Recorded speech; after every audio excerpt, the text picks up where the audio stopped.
Hi everybody, welcome to Junk Drawer Art with Miss Riley. I am Miss Riley. We're on Friday, so for something fun Friday today, I thought we could do a little bit of painting. Now let me do a disclaimer. I've tried to limit the amount of painting that we do here just because I know some of you don't have paint at home. So even though you're going to see me painting today, the project that we're doing can also be recreated, the technique can also be recreated with markers, crayons, or anything, even chalk, any other art material. It just makes it a little more difficult. My students who are with me know we're going to be doing pointillism today. They know that we usually do paint with pointillism just because that's how a lot of the masters did it. The artist we'll talk about today was a painter, but it can also be done, especially with markers. They can be a great tool for pointillism. So I just want to reassure you, even though I'm going to be painting, it's going to be kind of a painting focused piece, you can still do this with any medium. So today we're actually going to talk about the father of pointillism. He was a French painter. His name was Georges Seurat. And I remember it because pointillism is a style of art where you paint with dots. He was a post-impressionist. So just like Van Gogh, he was really big on texture and using different textures and different styles to bring life to his art. And so he used, you can actually see the art here. This piece is called I don't know why I'm looking down there. Mine is down there, yours would be down here. It's a Sunday afternoon on the island of La Grande Jatte. I know I have to check that one too. And this piece that you're looking at is actually huge. It's it's wall size. It's enormous. It took him, I think, almost 2 years to complete it because it is made of tiny dots. If you really zoom and look in at it, each figure, the animal, the cute little monkey down at the bottom, they're all comprised of dots, and we call that pointillism. And it is a very, it's not a difficult technique, but it requires a lot of patience because you have to build these things up. So he was really the first person to pioneer this style, to really make it popular. And I remember it because you can remember Seurat. I know we don't really say the T in French. It's Seurat. It's softer. But in English, Seurat painted with dots. So it kind of rhymes a little bit, can kind of help you. So I'm going to kind of pan you guys over in a second. I'm going to actually combine the idea of doing a landscape with pointillism with some different colors. So we're going to kind of touch on a little bit of a lot today.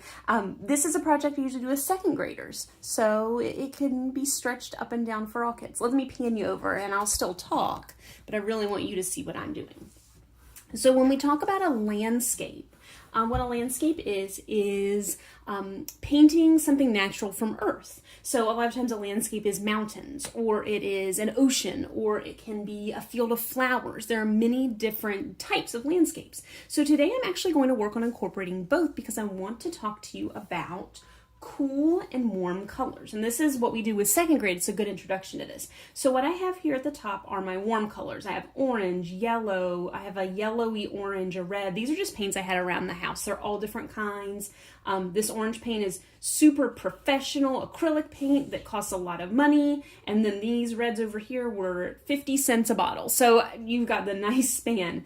Down here I have so we call these warm colors because seeing them, it evokes feelings of warmness. It makes you think of the sun. It makes you think of fire. These colors are comforting. They are exciting. Down at the bottom, we have our cool colors. We have the other side of the spectrum. We have purple, green, and I had 2 shades of blue that I used. And cool colors are colors that we think of with water, with the sky. They are relaxing. They calm us down. You can imagine floating in the ocean when you see these colors. So I'm actually going to use them today to contrast each other. I'm going to do a landscape, and on one side, I'm going to work on doing water, And on the other side, I'm going to work on doing land, and I'm going to use these colors to kind of fill it in with some pointillism. So I think I might work on my water first. It's kind of the hardest. And if you want to, when I do pointillism, I usually sketch with a pencil just to get a really lightly, so I know where I'm putting my dots. Of course, the masters maybe didn't need to do that, but I do.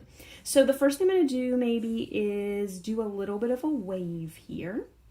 And I like to draw big waves. They make me think of my favorite art piece, The Great Wave off Kangawa. It's has a big wave in it. I don't know if you can kind of see, like I've got my little, there we go. I've got my little wave right here. And then maybe I'll even add some mountains in beside it. And I might put a nice sun up here in the sky.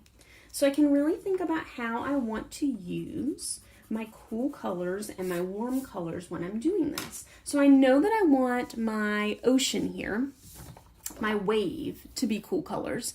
And I definitely want to do warm colors for my sun, but I might even do warm colors for my landforms here to kind of create a nice pretty contrast. So I'm using Q-tips today just because Q-tips are going to be the easiest thing to use when you're doing pointillism dots. They make a perfect circle.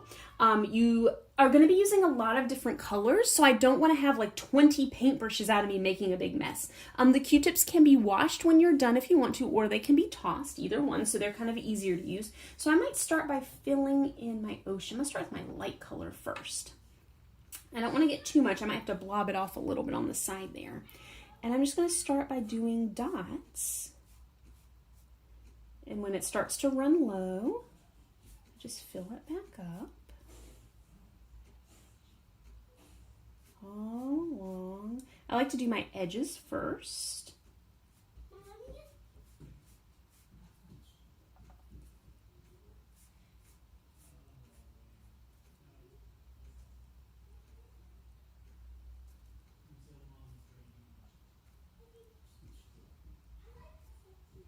So I'm just kind of filling it in. This is very relaxing for me. I got quiet there for a minute because I almost started zoning out. And when I do pointillism, you have a choice. You can fill the whole thing in with the same color dots, or you can flip it over and grab another color and kind of add another row along.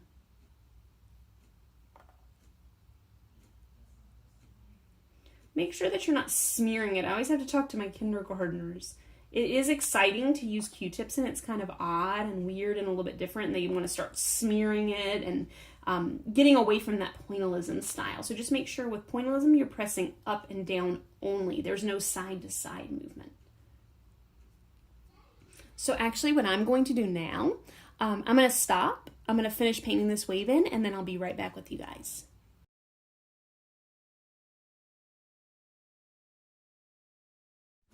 So I've been dotting in on this, and I'm popping back in to show you guys. So up at the top, I was really working in a style of pointillism where you can really see the dots. It's almost like an Aboriginal design. But a lot of pointillism, you can overlay the dots and put them really close together, and this is really going to fill in your shape and give you the best look of the water. So I kind of wanted to show you this below. That yes, there are both styles. This style above could be more for beginners if you're not sure, but once you get comfy, you can start kind of dotting in on top of each other. You still want to see, I'm going to hold it up so you guys can see, you still want to see some of the individual dots. You don't want to turn it into like a smear fest here, but kind of just letting them overlap. This would be more like the style of Seurat or other painters who painted similar to this. So once I have my cool colors and my water down, I can move to my warm colors. I'm thinking for the sun, I might, ooh, that's too much, dot it off a little bit. I might stick to some yellows. Actually, I'm going to fill the whole sun in with yellow. I'm going to do the overlapping dots. That's the style I do, for me, that I prefer. But I wanted to show you both so you can see. And a cool thing about pointillism is you can overlay colors. So I might take some of this orange and kind of lay it over. Oh, that's gonna look cool. And see the kind of effect that it has on that. Look at that kind of, I can do some rays of sun coming out.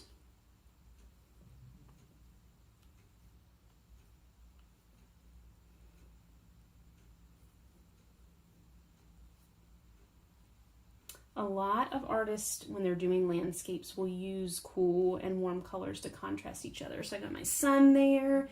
I can come over into these reds and start working on my mountain. Even if I'm doing it close together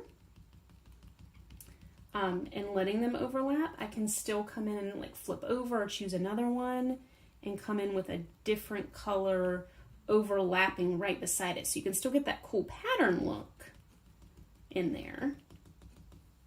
And then flip back over.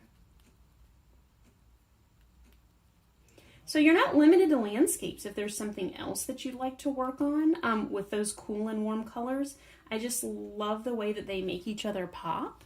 And they really make the landscape come out. So actually what I'm probably gonna do is finish this later. When I post it on Instagram, I'll have the finalized one. But I really hope that you guys have some fun and enjoy this project. I'm just working a little bit of pointillism in. Like I said, it's not limited to landscape. So if you wanna do a pointillism animal, if you like to try a pointillism, man, anything. You could do shoes, you could do planets. Like it's kind of anything you could paint in a regular style, you could do with pointillism dots. So have fun today. If you don't have paint, use some markers, use some crayons, anything that you can do a nice little dot with. I hope you guys have a great day. John and I will be back for Steam It Up Saturday tomorrow, and please send me pictures of your work. You can send it to me at Class Dojo if you're one of my Okra students. You can send it to me on Facebook if you're my friend on there, or Instagram or Twitter at CS Riley Teach, and have a great day. Bye.